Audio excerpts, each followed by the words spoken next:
Olá, muito bem-vindo ao dia 5 do nosso devocional. Que alegria poder estar com você nessa jornada. Eu fico muito feliz, meu coração fica quentinho de poder saber que você está aqui me acompanhando desde o dia 1. E gostaria de pedir, se você ainda não é inscrito neste canal, se inscreve aqui, ativa as notificações, compartilha esse vídeo se fizer sentido para você com outras pessoas, para que você também seja rio de conhecimento na vida das pessoas que o cercam. Então hoje nós vamos para o dia 5 do nosso devocional, nessa jornada de 42 dias. E o tema de hoje é Enxergando a vida do ponto de vista de Deus.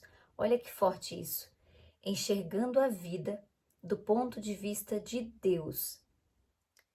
E aí vem uma citação de Tiago 4,14, que é uma pergunta, que pergunta assim: que é a sua vida? E aí? E logo depois, uma complementação de Naeus Nin, que diz assim: nós não vemos as coisas como são, mas como nós somos. Quando as coisas acontecem conosco, não é o que nos acontece, mas é o significado que nós damos para as coisas. E o significado que nós damos é a partir de quem nós somos. E quem você verdadeiramente é? Você já parou para refletir sobre isso? E aí continua: sua vida é formada como você a enxerga. Como você tem enxergado a sua vida? Uau, é forte, né? O modo com o qual você define sua vida determina o seu destino. A perspectiva irá influenciar a maneira pela qual você investe o tempo, gasta o dinheiro, usa os talentos e valoriza o seu relacionamento. Então, a sua vida hoje é o reflexo do que você é e a importância que você dá para as coisas que acontecem a você. Como você tem olhado para o seu relacionamento? Como você tem usado os talentos que Deus tem dado a você? Como você tem vivido? Já parou para pensar sobre isso?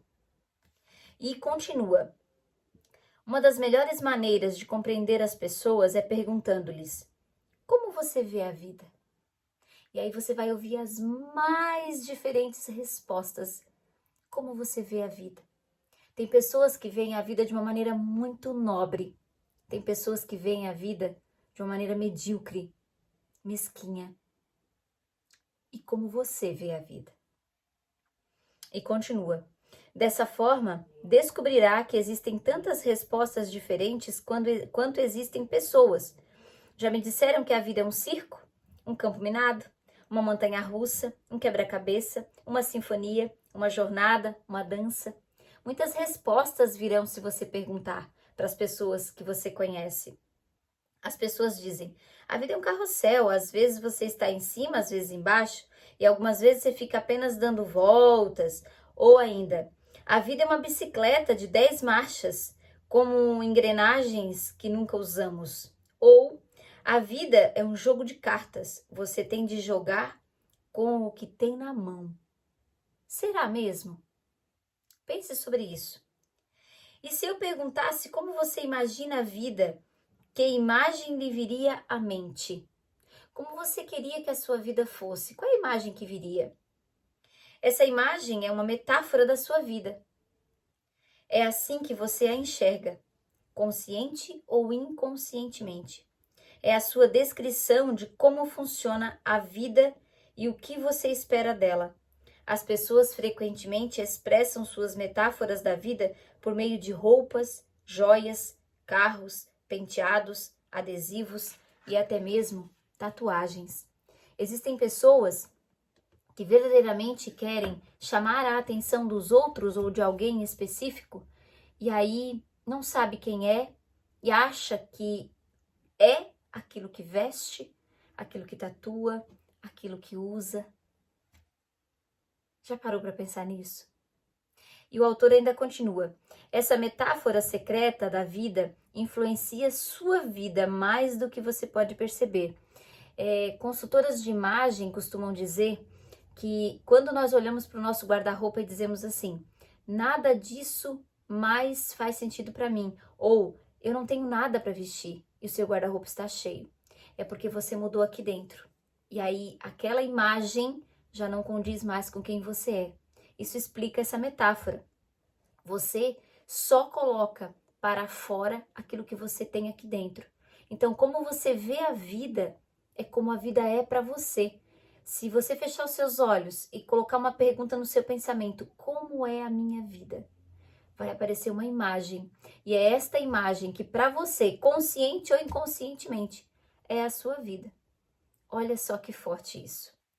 Qual é a sua visão da vida? Reflita. Qual é a sua visão da vida? A Bíblia oferece 3 metáforas que nos ensinam a visão de Deus, a visão que Deus tem da vida. A vida é um teste, é uma incumbência de confiança e é uma atribuição temporária. Essas ideias são os fundamentos da vida dirigida por propósitos. Estudaremos aqui, então, 2 fundamentos neste capítulo e o terceiro vai vir no próximo. Então, neste capítulo, nós vamos estudar o primeiro fundamento. A vida na Terra é um teste. Por que a Bíblia diz que a vida na Terra é um teste? Aí aqui explica.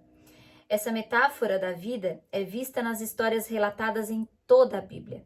Todos os profetas, os discípulos, as pessoas que se envolveram nas histórias de Jesus, todos eles viveram um teste. E aí ainda continua. Deus continuamente prova as pessoas quanto ao caráter, à fé, à obediência, ao amor, à honestidade e à lealdade. Palavras como provações, tentações, refinar e testar ocorrem mais de 200 vezes na Bíblia, mais de 200 vezes nas Escrituras. Deus provou Abraão ao lhe pedir que oferecesse seu filho Isaque. Deus provou Jacó quando este precisou trabalhar 7 anos extras para obter Raquel como esposa. Adão e Eva foram reprovados no teste do Jardim do Éden e Davi falhou diversas vezes ao ser submetido à prova de Deus. Mas a Bíblia também nos dá muitos exemplos de pessoas que foram aprovadas em importantes provas, como José, Ruth, Esther, Daniel. Quantos exemplos nós temos nas Escrituras de pessoas que viveram e viveram pela fé e viveram olhando a sua vida como Deus vê a vida, como Deus vê a vida que Ele deu a você. Essas pessoas citadas aqui, que a Escritura também nos traz, elas viveram como Deus queria que elas vivessem. E ainda continua. Os testes tanto desenvolvem quanto manifestam o caráter da pessoa e toda a vida é um teste. Você está sempre sendo testado. Deus constantemente observa as suas reações frente ao que acontece a você. E nós aprendemos nas Escrituras, quem estuda um pouco, que os desafios que nos são acometidos é para que nós possamos crescer. É Deus nos forjando para nos tornarmos alguém melhor. Porque Ele enxerga a nossa vida com os olhos de Deus e não com os olhos humanos. Ele sabe que Ele nos fez com tudo que nós precisamos para ser e fazer aquilo que Ele quer que nós façamos e que nós sejamos. Depois o autor continua. Não conhecemos todos os testes que Deus irá aplicar, mas podemos prever alguns deles com base na Bíblia. A palavra, ela é o nosso manual de instrução. Você será testado por grandes mudanças, promessas adiadas, problemas indissolúveis, orações não respondidas, críticas injustas e até mesmo tragédias sem sentido. Quando acontece algo a você que você não está esperando, ou que não vai de encontro com aquilo que você queria, é um teste. E como você responde a esse teste? Você está sendo aprovado nos testes que Deus tem submetido você, ou que a vida tem submetido você? Ou você está sendo reprovado? Pense sobre isso. Um teste muito importante diz respeito à sua atitude quando você não consegue sentir a presença de Deus. Às vezes Deus se retira intencionalmente e não sentimos mais a proximidade dele. Um rei chamado Ezequias passou por esse teste. A Bíblia diz: Deus desamparou Ezequias para prová-lo e para saber o que realmente havia em seu coração. Ezequias desfrutava a íntima comunhão com Deus, mas no momento crucial da sua vida, o Senhor o deixou só, a fim de testar seu caráter, revelar uma fraqueza e pará-lo para uma responsabilidade maior. Quando Deus se afasta de nós, é para ver se nós estamos prontos para receber aquilo que Ele tem para nos dar, que é muito maior, que é muito mais grandioso. Ele nos forja a cada momento. Olha o exemplo de Jacó na palavra de Deus. Jacó foi forjado por muitas coisas que aconteceram a ele. E quando Deus olhou para ele, e ele mesmo depois de tudo, de ter fraquejado, de ter perdido tudo que tinha, inclusive as pessoas que ele amava, e mesmo assim, ele não se indispôs à sua fé e a evangelizar. E aí, quando Deus olhou para ele, ele recebeu tudo de volta e em dose muito maior. Porque quando nós entendemos como Deus vê a nossa vida, como Deus vê a sua vida, você sabe para que veio. Você sabe o valor que a sua vida tem. E você começa a olhar para as coisas que acontecem a você e dar um significado diferente. E aqui ainda continua. A boa notícia é que Deus quer que você seja aprovado nos testes da vida. Por isso, jamais permitirá que você enfrente testes maiores que a graça que Ele lhe concedeu para lidar com eles. Você já ouviu aquela frase, Deus não dá a cruz maior do que nós podemos carregar? Ele só vai permitir que você passe pelos desafios que a graça dele é capaz de suprir. Olha que forte isso. Deus cumpre a sua promessa e não deixará que você sofra a tentação que você não tem força para suportar. Olha só. Quando uma tentação vier, Deus dará forças a você para suportá-la. E assim você poderá sair dela como Deus quer que você saia.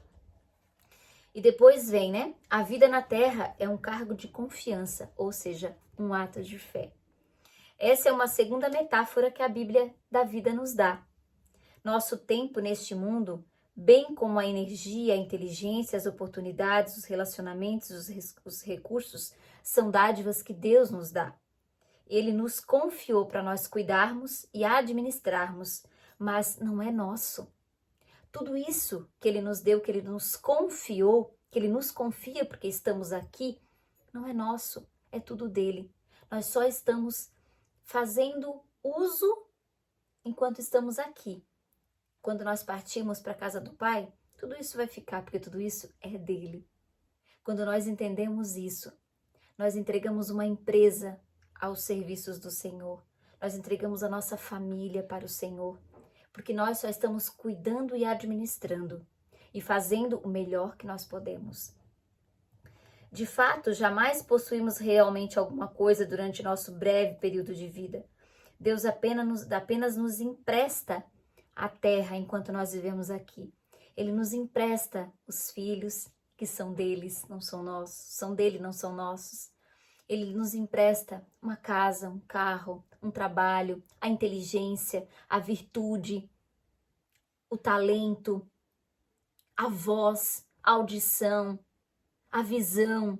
Tudo isso ele nos empresta para que nós possamos usá-la do jeito que deve ser usado, para evangelizar, para proclamar a honra, a gratidão, a honestidade, a verdade, para que nós possamos plantar princípios e princípios baseados na palavra de Deus, onde quer que nós colocamos a planta dos nossos pés. E depois ainda continua. Quando Deus criou Adão e Eva, confiou a eles o cuidado de uma criação e nomeou como administradores da sua propriedade. O mundo é propriedade de Deus. Os seres humanos são propriedade de Deus. A natureza é propriedade de Deus. Se nós pararmos para pensar, nós estamos aqui só usando e administrando aquilo que Deus nos confiou.